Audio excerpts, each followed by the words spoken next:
mas eu sou testemunha também de um jornalista, que era o Luiz Eduardo da Rocha Merlino. Eu estava lá no DOI-CODE na noite em que ele foi assassinado. Passou a noite inteira sendo torturado e todos nós éramos torturados juntos ao ouvir um companheiro sendo torturado, né? E ele, de manhãzinha, mataram e aí estava lá hoje o Coronel Ustra fazendo a limpeza, né? Limpa ali, tem sangue, não sei o que e tal. Então, eu sou testemunha desse, mas eu fui... Quanto tempo você ficou na Fiquei prisão? 6 anos preso. 6 anos? É. Mas ninguém conseguia te tirar da cadeia, o menor de idade? Eu não entendi Não, isso. isso que o Juca estava falando, né, parece até uma coisa engraçada a ditadura, né? Porque tinha coisas muito ridículas, né? Mas eles eram muito brutais. Então, a tortura, os assassinatos, era uma coisa normal. Quando eu e meu pai chegamos presos ao BAN, né, o DOI-CODE, eles espancaram a gente no pátio e a vizinhança saiu à rua, né, e gritava, parem, parem. Eles deram rajadas de metralhadora para cima, dizendo, vão embora.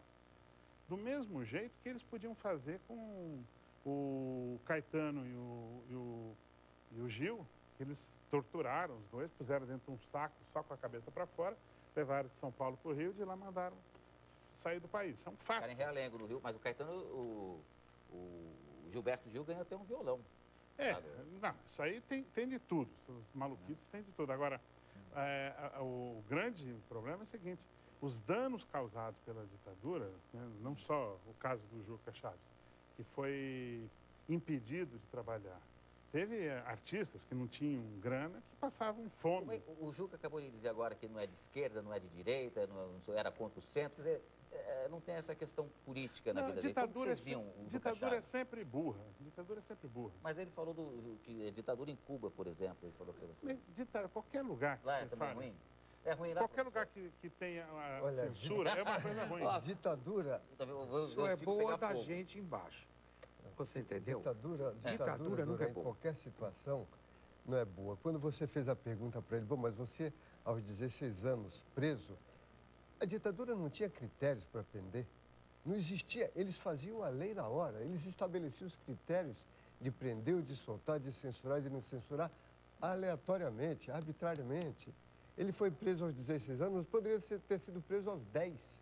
Como tem casos de crianças que foram presas aos 5 Não tinha anos. critério. Bom, para isso. deixa eu contar eu poderia ter sido preso aos 13 anos de idade. Pois é. Eu era operador de rádio em 1970. Então, às 7 horas, não tinha Embratel ainda, não tinha Teleste, Telesp, não tinha nada. Satélite, nem Não tinha pensar. satélite, nada no ar. Assim. Então, se você sintonizava uma rádio do Rio de Janeiro ou de São Paulo, e na minha estação pequena do interior, aí plugava lá e colocava no ar, 7 horas da noite. Eu rodava 7 horas da noite, era certeza, todas as rádios do Brasil transmitiam a voz do Brasil.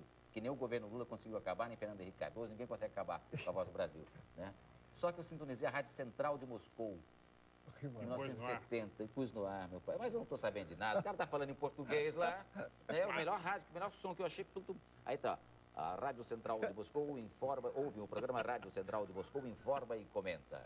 Né? Aí desci para um botequim que tinha embaixo da rádio lá. Você queria confusão. Estava tomando uma caipirinha, aí chega o dono da rádio, meu pai, o delegado, chega todo mundo lá, meu Deus do céu, que confusão. E queriam saber quem mandou. Mas não sei onde quem mandou. Não, senhor, você vai ter que contar quem mandou você colocar a Rádio Central de Moscou no ar.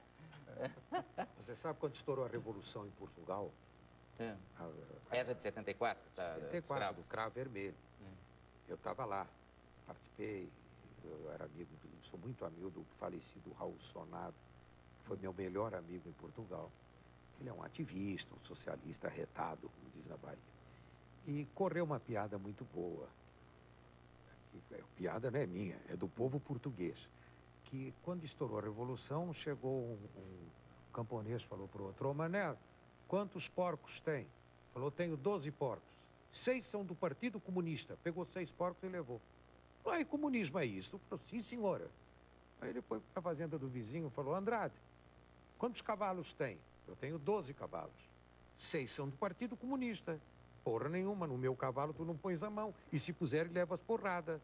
Aí ele voltou para casa desiludido e falou para a mulher, ô Maria, esse tal de comunismo é formidável, mas só para os porcos. Porque eles mandaram embora todos os patrões, olha a burrice, mandaram embora todos os patrões de Portugal, o dono da Cuca, da maior cervejaria que colocava, tinha tantos e tantos empregados, é como fechar aqui a Volkswagen, você entendeu?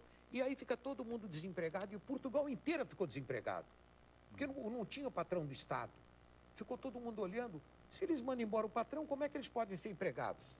Então foi muito gozado, foi uma revolução feita na base do clamor estudantil. Eu estava com eles, eu via. O estudante sofreu muito. Lá, o estudante sofreu muito. Porque eles não podiam, depois de 10 horas da noite, você não podia andar com mais de 3 pessoas na rua. Lá em Portugal. Em Lisboa. Mas o Aqui povo também, cubano é um né? povo feliz. O povo cubano toma cerveja, canta. Não, o Me dá português, saudade ele- do Buena, como é que é? Social Club Buena Vista. Buena Social Vista Club. Social Club. Coisa maravilhosa. Aonde? Você Em assistiu? Cuba? Aquilo é bonito. É em Cuba que acharam aqueles artistas da Sim, mas o antiga. cubano já é um povo alegre por natureza. O europeu é triste, o português era muito triste, tanto que o fado, que era a música dos escravos brasileiros, pegou em Portugal pela tristeza. E a modinha, que era a música portuguesa, pegou no Brasil pela alegria e pela poesia. Você vê que as músicas fazem realmente o destino do país. Mas o português era muito triste, principalmente no tempo da Revolução. Eu me lembro que era uma tristeza em Portugal, lá não se ria.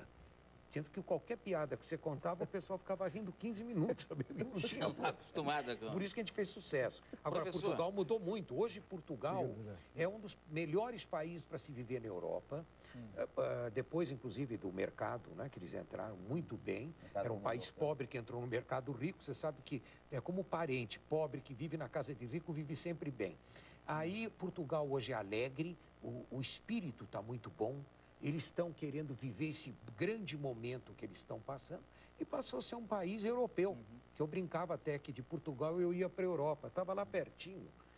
Muito bem, Portugal está pertinho. Tá Em pertinho. Portugal já vai para a Europa. Mas ali, né? Já tá Portugal, pertinho mesmo, e já Portugal facinho, tem né? uma música Deixa muito bonita. É. Portugal tem um humor muito bonito. Você tem uma que lembre assim Portugal para a gente ir para o intervalo? Tem que ir para o intervalo rapidinho para a gente voltar com mais 8 minutos de programa. Sim, o que você quer? Uma coisa que lembre Portugal. Quero voltar também depois falar com Quero. o professor sobre a produção cultural dele. Eu tenho até também. uma coisa muito boa que eu fiz no Portugal.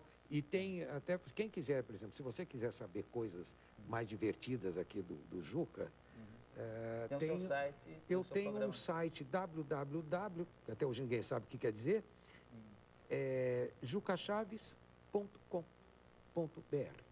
Ali você entra em tudo, inclusive entra no meu programa chamado Só para Inteligentes. É um programa que o Juca Chaves faz na internet, Na né? internet. Vamos para o intervalo? É divertido, porque com esse nome Só para Inteligentes, sabe, ninguém vai falar mal.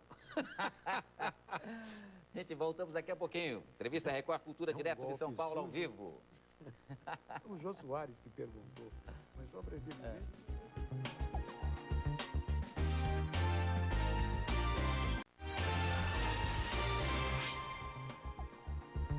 De volta com a Record. Ficou engraçado. Record News Entrevista aqui, olha. Estamos de chapéu. Já te explico aqui para vocês o que é a história do chapéu. O Juca Chaves ficou parecendo um rabino aqui. Professor, me fala um pouquinho. São 18 livros, os que tratam de música. O que você fala nesses livros? Não, eu tenho 2 livros sobre música sertaneja. Ai, que coisa boa. Um livro escrito em 1974 É. e depois um outro nos anos 80, escrito sobre música sertaneja. Depois eu tenho um que conta a história da música popular brasileira.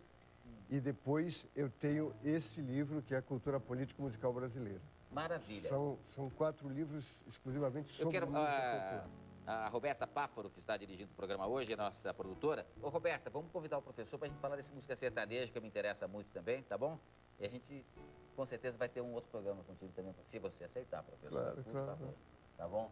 Agora, eu queria fazer o seguinte, já que a gente está com esse negócio aqui do chapéu, é uma brincadeira que eu quero propor aqui, que aparece no programa do Raul Gil, que já trabalhou aqui na Record, mas foi inventado pelo José Messias, vocês lembram? Que era, a gente está falando de jovem, né? Foi jurado de TV, e do Silvio Santos, eu acho, né? E trabalhou também no programa do Ayrton Piningeiro, não errei, eu falei agora. Flávio Cavalcante. Não, Flávio Cavalcante, ele Flávio era jurado. Cavalcante. Esse E é um homem criou que lá sabe na muito de TV televisão. Esse negócio de chapéu. Ele foi um dos primeiros na televisão Foi, brasileira. é Conhece a história toda da televisão, principalmente do Rio de Janeiro.